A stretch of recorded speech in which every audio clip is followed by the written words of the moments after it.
Dito sa jeep?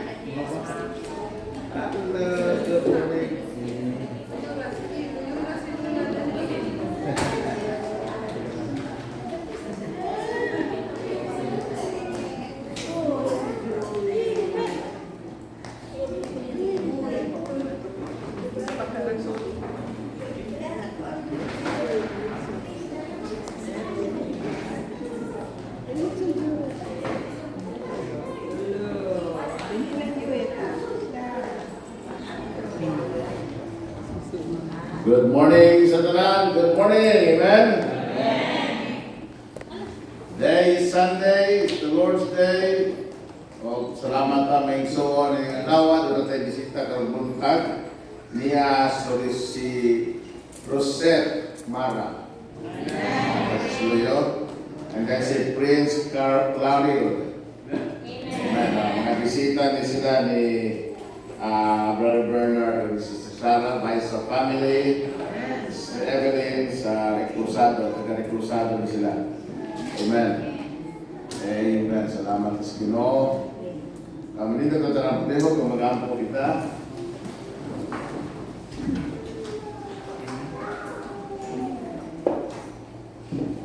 Brother John Mar, brother, ito taga-ampo, brother. Gampo ta, yung Diyos na balang Diyos, yung Diyos na balang Diyos. Salamat Diyos, yung pagbalit ng Diyos sa Diyos, salamat Diyos, parawasan ng Diyos, so, grateful. Salamat Diyos, ang protection Diyos, ng kanin Diyos sa church, ng Sintang Crowds, salamat Diyos sa Karaugan, salamat Diyos sa hadlaw ng buwag ng Diyos, sa mga visitors ng Diyos na nag-iatid ng Diyos. Kung sila, maanda kung daw ang tulong ng Diyos, dahil sa Diyos, kung sila, nagkampo kami na sa mga tulong ng Burgad, at nagkampo para magpuntagon, bless ang ensayo ng God, o nagkaalat ang mga kawali sa suggest, kasi sa mga members sa church ng God, nagkaalam, sa ating po yung Burgad, wala may maguhat, kung ikaw, basta pagkinukalan ng personal ng luwas, Disney, pray everyone. Amen. Salamat sa Ginoo. Today we're going to start a series of lesson on discipleship. Aman maningkod ang tanan pareho. We'll start with our commission to serve. Our commission to serve. When Jesus was here on earth, during his first coming, he sent the 12 apostles out to labor in the ministry. So nagpili siya 12. And then piling 12, he sent out. No? He sent out kini sa atong Ginoo Jesucristo, particularly to labor in the ministry. In Matthew chapter 10, verses 5 to 8, up to this point, in Matthew chapter 10, verses 5 to 8, nag-inusaro lang si Ginoong Jesucristo sa pagministeryo. He was ministering alone.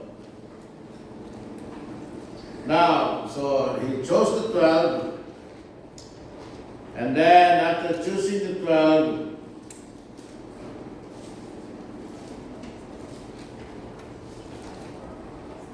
they went continually with him,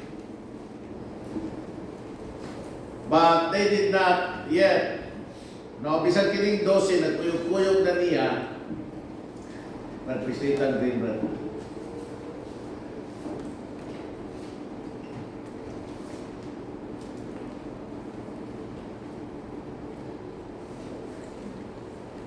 Isa.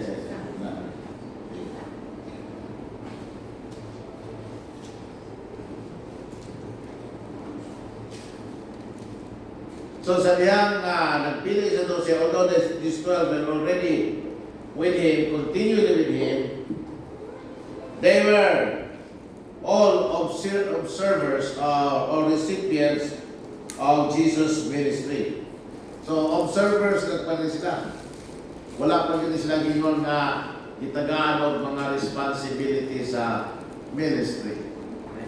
So kung sabot, they were still under training of the Lord. So the Lord was showing them how to minister to people so that they can learn. Aron nga panahon nga diin ipadala na sila sa Ginoo for the purpose sa ilahang calling, makahibalo na sila o makabaon na sila sa ministry. So this time had come for the disciples to engage in the ministry themselves. Di man ko na basta-basta ta maka-alaga dayon na wala ka kay balo o kung saon. Muna nga gitrain usa sila sa Ginoo. Amen? Now, for us to really appreciate chapter 10, tanaw na ito ang conclusion sa chapter 9. Ingon ang pulong sa Ginoo sa verse number 37 to 38. Ingon siya, then said he unto his disciples, the harvest truly is plenteous, but the laborers are few. Pray ye therefore the Lord of the harvest, that he will send forth laborers into his harvest. Now, little did the disciples were aware na sila di ay ang mga disciples, ang apostles, mao'y mahimong tubag sa mga pag-ampo. Amen. Ang pag-ampo send laborers into his harvest. Tapos, ang mga disciples di ay mao'y tubag sa mga pag-ampo. So, after instructing them to pray that laborers would be sent forth into the harvest, the Lord Jesus Christ commissioned them for service in the harvest. Amen? Gisugo sila sa Dios aron mga lagad diha sa alalihon. Now,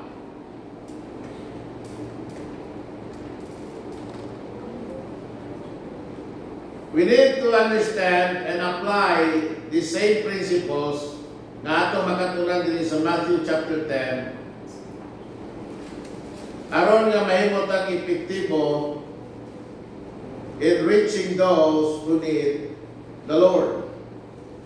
So doon ay mga principles din nga revealed in the opening verses of this passage. Tingnan sa din sa chapter 10 verses 5 to 8, yun sa din.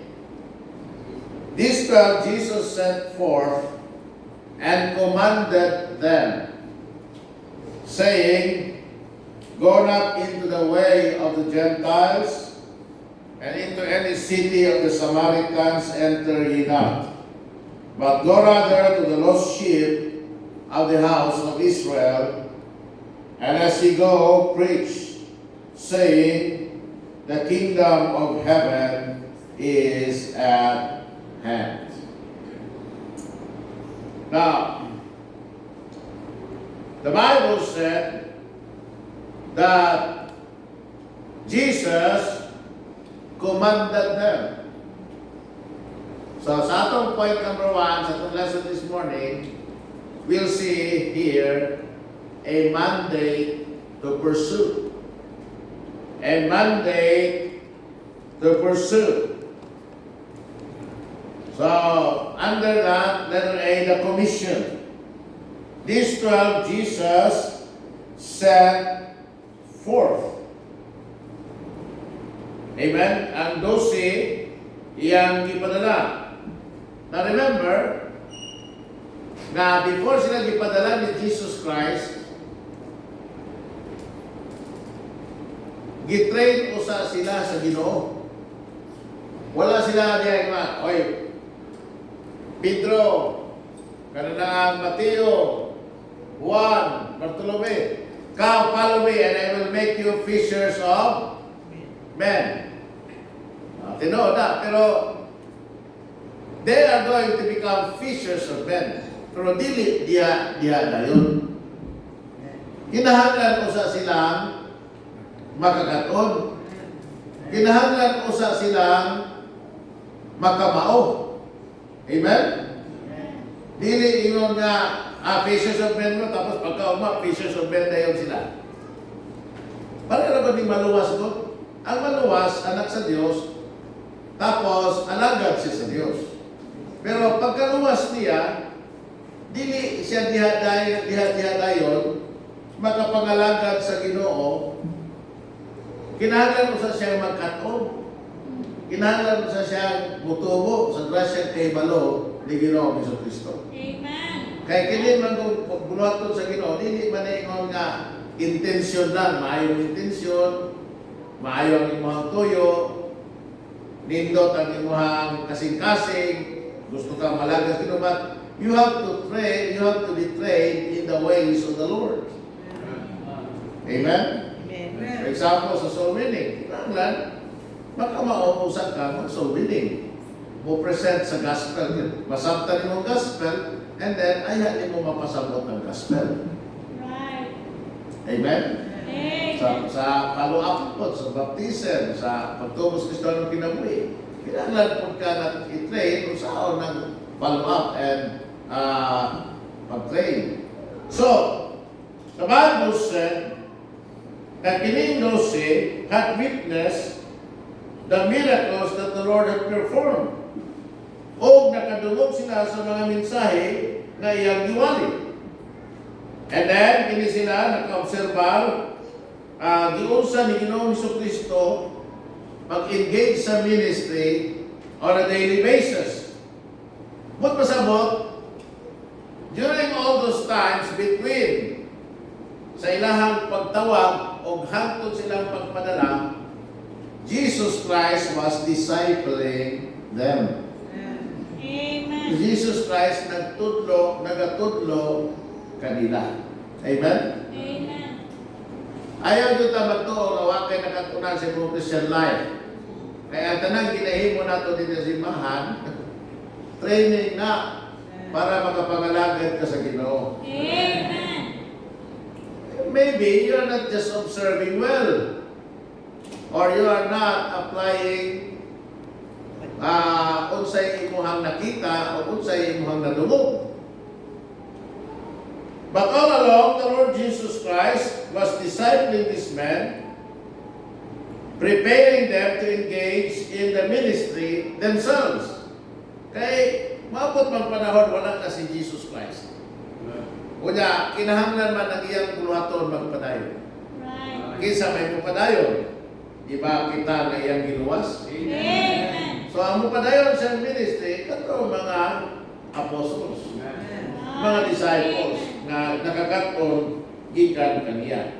So in Matthew chapter 10 verse 5, the time had now come for them to go out and labor in the harvest as well.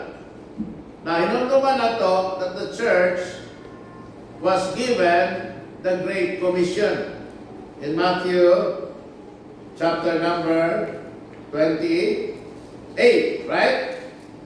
Amen? Amen. So, ingon ang Bible nga prior to Jesus ascending back to the Father, gihatag niya ang Great Commission. So, kining mandate sa kining gitawag pagpakailap sa Ebanghelyo, dili lang sa mga apostles, kundi hasta sa tanan nga mga maluwas. Amen. Labi na nga gihatag niya kini sa mga tinunan. So we have received the mandate, and if we are to be obedient to the Lord, kita unta mga Kristohanon, engage ta sa ministry. Amen? Engage ta sa bulaton sa Ginoo. Right? You know, everything we do must be in support sa katuyuan nga ang pulong sa Ginoo mapakailap sa labing sayon, labing dali, labing lapad, o labing gitawag nato nga tataw ngadto sa mga nagkinahanglan ini. Amen? So kini ni ang engaging the lost and sharing the gospel is not only reserved for the pastor or those in leadership positions or workers in the church. Amen? Kung kita tanan naluwas sa grasya, apil ta sa iglesia, which the body of Christ, kita usab, matag usa nato din nga luwas, are also called to labor in the harvest. Amen? Amen? So, a mandate to pursue, there's the commission, and then there's the instruction. Kung sa instruction ni Jesus Christ, gadto sa mga disciples, siya, go not into the ways of the Gentiles, and into any city of the Samaritans, enter ye not. So Jesus Christ, makita niyo din ani nga part sa ministry, was very specific. Si Matthew 28, going into all the world, into the highways and byways, and compel them to come. Dinhi, may ison, ang mando is specific, not into all the world yet. Amen?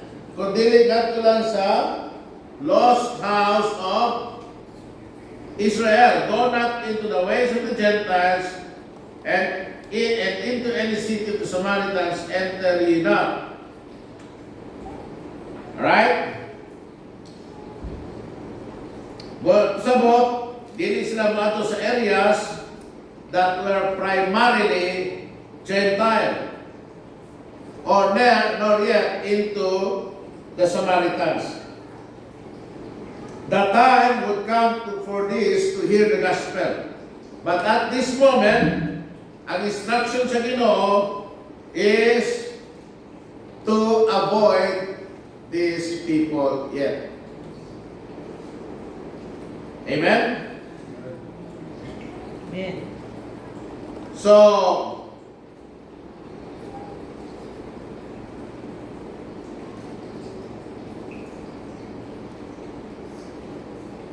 then, in the Bible, the destination.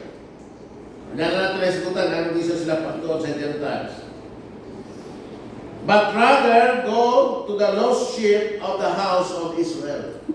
So, ayaw mo dito sa mga Gentiles, but rather, adto mo sa lost sheep of the house of Israel. So, ang ilang ministry, particularly at this moment, sa mga Hudyo, sa mga Israelitas, wala magpasabot o what ay labot sa gospel because later, gapit sa gospel.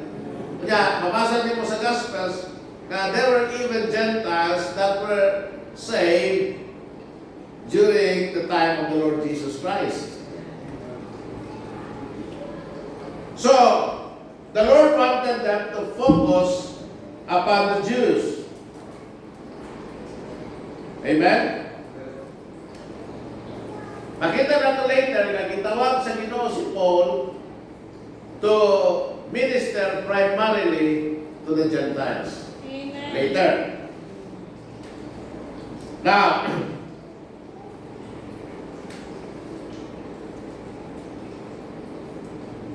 so,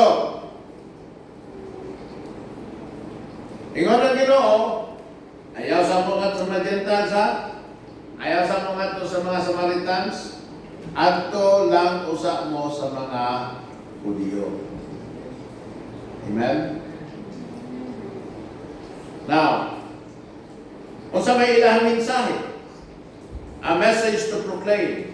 Number 2. Ingon ang Bible, as ye go and preach, verse 7. And as ye go and preach, and as ye go preach, saying, the kingdom of heaven is at hand. So the message of the kingdom is what they must minister. Amen? Ani magmuli, ang mga Hudyo magod, nagpaabot o Bisaya. Nagpaabot sila sa Bisaya, sa linya ni David, nga mauun niya'y mupadayon sa trono sa Israel. Mo-restore sa glory sa Israel. Mohimo kanila nga, mo-liberate kanila, maghimo kanilang gawas nun, gikan sa pagkaulipon sa Roman Empire o sa Roman yoke. So, maniwala ninyo, the gospel of the kingdom. So, gi-instruct ni Jesus Christ and mga disciples to preach, to herald, unsa man, that the kingdom of heaven is at hand. Amen? Ang paghari unya sa Visayas, makabot na. Doon na lang, mahikap na, hapit. Ba't pasabot? Ma-realize na. Why? Because the Bible said, Jesus Christ, the Son of God, the Messiah, ang ilang ipaabot nga hari, niabot na. Amen. All they have to do is accept Him as the Messiah. Dili accept Him as Savior, dili accept Him as Lord, but accept Him as the King that they have been looking for, or the promised King that they have been waiting for. Amen? So,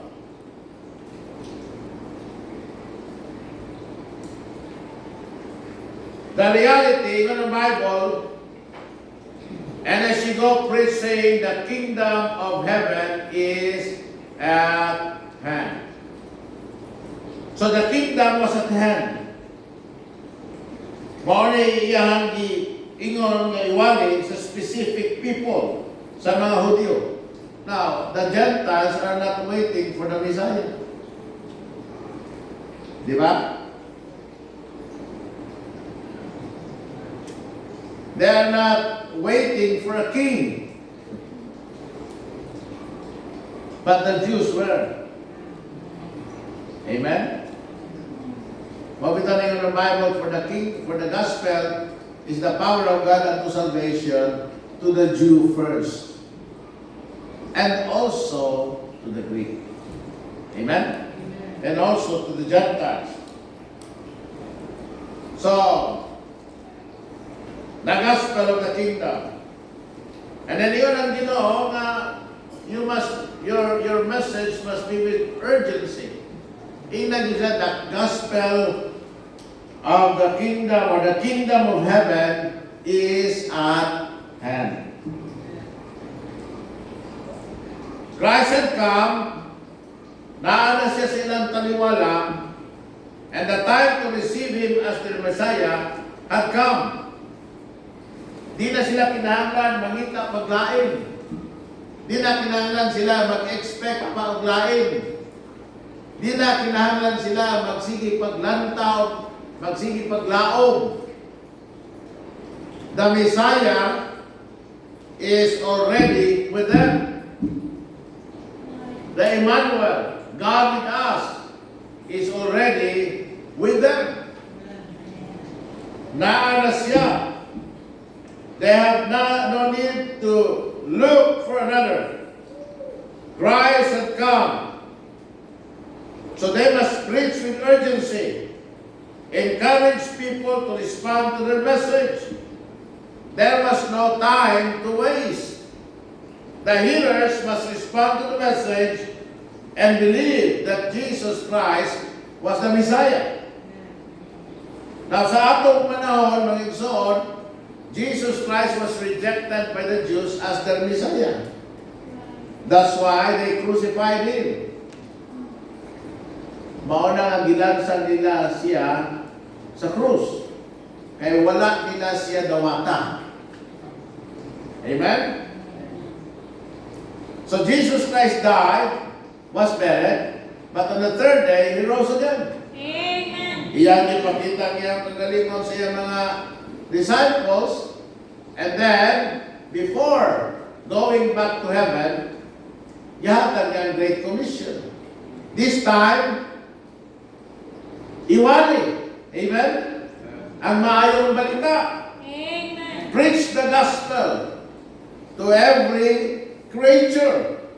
Dili na lang dito sa mga Hudyo lang, kundi hasta sa mga Hintil o hasta sa tanang mga binuat sa kalibutan. Amen. And then, ingon siya, dili lang din sa Jerusalem, dili lang sa Judea, dili lang sa Jerusalem, kundi hangtod sa Samaria, kasi una, di ba, di sila patol sa Samaria? Kundi lapas pa sa Samaria, hangtod sa kinatumbyan sa kalibutan. Amen. Iwali ang may. But this time, not the kingdom is at hand, but salvation is at hand.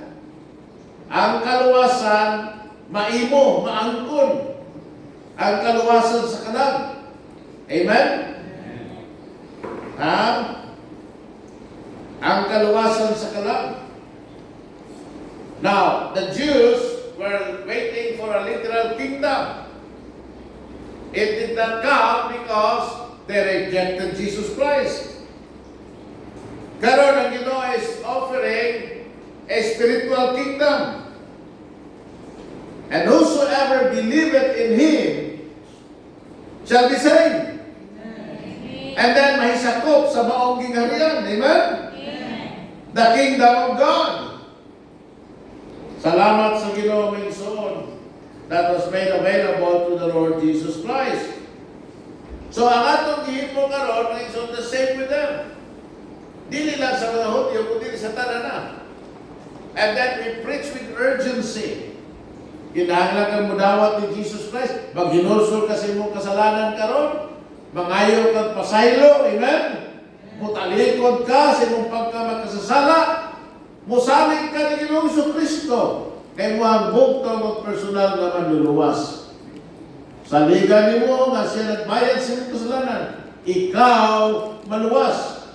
Dawata siya karon. Iwali karon. Isangyaw karon. Ipaabot ni bisan kinsa sa tanan karon. Amen? Amen. Nga naman, because kung ang tao mamatay, wala na siya'y kaluwasan kung dili niya madawat si Ginoong Kristo karon na siya buhi pa. Amen. Amen? So, I hope we sense the urgency today. Nga naman, the Lord is coming again. Diba niya ito siya sa langit? Bubalik mo ba siya? Inigbalik niya ang igsoon, dili na siya Savior. Maghuhukom na siya. Amen. Unya, luoy ang wala midawat kaniya nga ilang manluluwas. Right. Kay sila mahinukman. Amen. Amen?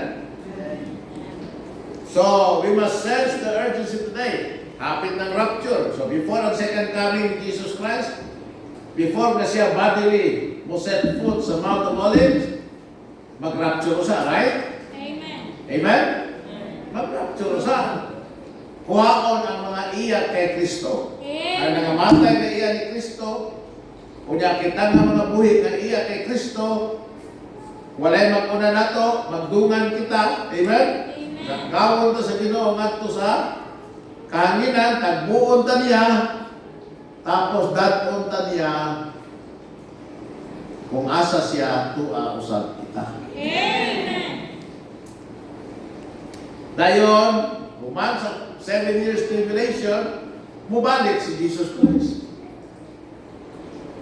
Pagbalik niya, hukman niya ang mga dautan. Muhari na yun siya for 1,000 years. May son, muna nga, karon kinahanglan ang tao, sa diha nga, i-offer pa ang libre nga kaluwasan, munawat siya. Yeah. Kaya human sa panahon sa grasya, mupuli ang tribulation period, then, if you are to be saved from the tribulation period, you have to endure. Lahutay ka, lahutay. If you want to be saved, lahutay ka. Trabahuan ni mo na. Haguan ni mo na. Bayaran ni mo na. Right. Karon libre. Amen. Walay bayad. Amen? By faith lang. Amen. By grace through faith. So we must have that urgency. Wala na yung ugma. Kung ugma pamangkutan magpaabot, base di mo abot ang ugma, wala. Wala na yung makadoong sa mensahe. Right. Kung mamatay ang tao karon, wala na siya ugma. Right. Kung di na maugmaan. Kung magira karon, why ugma? So the urgency must be felt today. Only those who are saved by His grace will inherit eternal life. Those who reject the gospel or those who do not respond, di yun makasunod sa langit. So kinahanglan ng tao mag-repent sa iyang kasalanan, mudawat ni Ginoong Kristo sa iyahang kinabuhi. Because once a person dies without Christ, it will be too late. Right. Amen? So kita, nalimutan kita sa mga tao na kinahanglan makadungog sa maayong balita. So, ito na Bible, na kini nga ministry, ato ning himuon. Now, lahi ang ilahang ministry sa mga Hudyo, ha? Appeal sa ilahang ministry kanito, doon na sila healing. Diba? Muayo sila masakiton. Ang atong ministry karon healing po. Pero dili physical healing. Spiritual healing. Amen? Then, they cast out devils along the power to heal. So, pasabot, nagadala sila og paglaog. Sa diha na nagpaingon na mga disciples sa lugar, na along the way, maayos lang masakiton, along the way, papawa sila mga demonyo, along the way. But primarily, ang ginagawa is dili ang pagpapawa ng demonyo, dili ang pag-ayos masakiton, kundi ang pagwali na ang gingharian sa Dios makapot na. Maangkon din mo karon. Madawat din mo karon.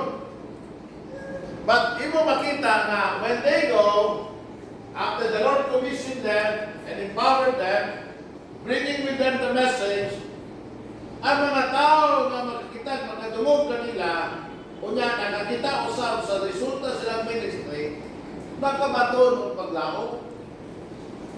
Ay sultihan ng pigsoon, listen to me now. People may not know it, pero, or may not recognize that, pero, iniglakaw na to. Iniglakaw na to. Yang atong tuyo. Manghatag gospel tract. Atong tuyo. Mag-soul winning. Ang atong tuyo. Mag-invite. Ang atong tuyo. Magtudlo. Ang atong tuyo. Magdala ka sa gospel. Bago kung sa paglaog na alam kanina. Kini nga itong ministry sa ministry of healing, a ministry of helping, a ministry of hope. Amen? So, di basta-basta na itong ministry. Amen.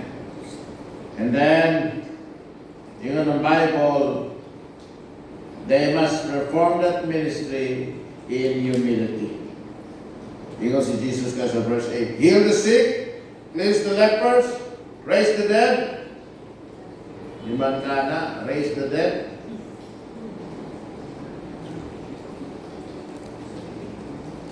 Cast out devils. Freely ye have received, freely give. But pasabot is on, when you serve, you don't serve expecting in return. You serve because you love. Amen? Ang imong ministry is a ministry of love and humility. Muna itong ministry. Muna hindi ta makikdebate. Di mo na, huwag mo na humility na makikdebate. Right. Na makiglalis ka, may humility na. Amen? Kanang imo ang kamayong mga tarungan. Di yun. Humility and love. Freely you receive, freely you give. Amen? What you receive from Christ, because you received it free from Christ, you must also impart them for free. Amen? We are undeserving, and yet Christ came to us. He freely gave to us eternal life. So kita sa freely, we give. Mugasto ta. Pero di ta mag-expect in return. Right. Amen? Kala bitaw manglakaw ta. Mamiliti mo kita, right? Pag-abot nato dito sa itong kipistaan, pag-kamay na naluwas, di pa tayo mo na. Naluwas man ka, uliin ko sa complete. Wawan, di ba tayo mo na? Right? Kan naman, kay katong naluwas ta, gisulwiri ta, wawan sa nag-complete itong nagsulwiri na to. Amen. Amen? Uy, pagkat ako ha kay naluwas biyan ka. Ha? Di yun? Amen? Amen. Kaya naman, kaya katong na yung nagsulwiri ito, huwag sa na ito pukat. Right. Wadi pukat na din. What to sabot is, what to sabot na to is, libre ang atong nadawa, muna dito na mga yung bayan. Mabitaw na nga, kaning ministry simbahan, may bayan din. Kung naay magpa-funeral service, wala ibayan. Amen?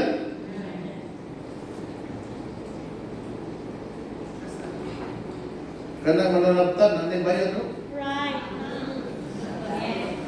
May bayan ang mananaptan, no? Isa mananaptan din eh. So, mananaptan din sa una. Sa una lang, pero di na. Ang dyan mo, anak, bukas naman mo. Isa may mananaptan din sa una. Wala. Hindi mo mga religyoso. Salamat, Ginoo. Isa may kaabag din sa una, kaabag. Di ba? Naaday, ako, nakabalok ka na. Bayan din mananaptan yan. 1.5 no? Paano na? Pito na ka paano? Pito ka... 9 days. 9 days. 1.5. Uy, may din naman na tanta. 1.5. O Kung sa usang adlaw na atay patay nga buwan, 5. Yan, 5 ka adlaw, 5. After 9 days, 1.5 times 9, 1.5 times 5. 1.5 times 5. 7,500.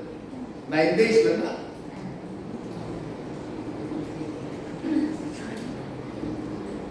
Maunay na mananaptan, lisod maluwas. Lisod, bumiya siya pagka mananaptan. At iya mo na, paano nakita ng mananaptan niya. Pero ano mang pumayran, mali mo na nga, para mas kalag. Mabitaw dili sa tuwa, kung na'y mamatay, magka-funeral service, kung may bayan. Amen. Tagsa na kayong pastor kadawat o love gift funeral service. Ganit, na'y panahon ang pastor mukasal. Usahay, grabe ang dekorasyon sa kasal.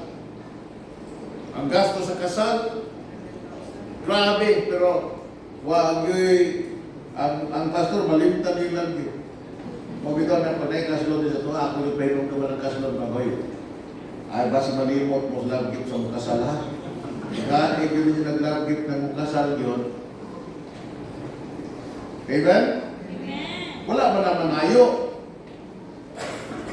Pero, kanang giservisyuhan ta, maayo na lang po na nga, punta kay, wala ka baron na, palit pa nagbaron ba ko kay kasal mo? O di ba, naggasolina pa na, nalayo, no? Marami ka mga amigo ron, ingon sila nga, ingon ako ba? Ingon na magkutanan ako. Di wala mo kung magkasal kay ako lisensya expire man. Siya nga, Pastor Jed, kung magkasal ka, pila mo di kananaan taripa. Taripa. LTFRB, kaya taripa. But, well, freely you receive, freely you give. Kami na sa pagwali sa pulong sa Ginoo. Pumunta ng pagwali sa pulong sa Ginoo, di ginibayaran. Huwag ginibayad. Kung na'y magpa-snacks, punta, i-pa-snacks man ta. Kung na'y magpabugnaw, dawa ta, kay ipabugnawan man ta. Kung na'y mo love gift na to, masalamat punta, kay na'y nag-love gift. Pero actually, pwede lang kung nagwala. Kay pagwali man na sa pulong sa Ginoo, Amen. freely you give, freely you receive. Amen. Willing ka mo spend, willing ka na i-spend. You are willing to spend and willing to be spent. Mo na ipagpangalaga. Amen? So,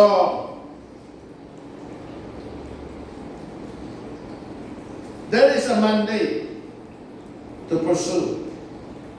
Ingon ang Ginoo nga, the harvest truly is plenteous, but the laborers are few. So, with this verse, atong makita na doon na yun dahil tayo responsibilidad. Kasi atong responsibilidad, the harvest. Kunya, ano, sometimes ang harvest must spoil because of lack of laborers. Mao gyud na. Lack of laborers.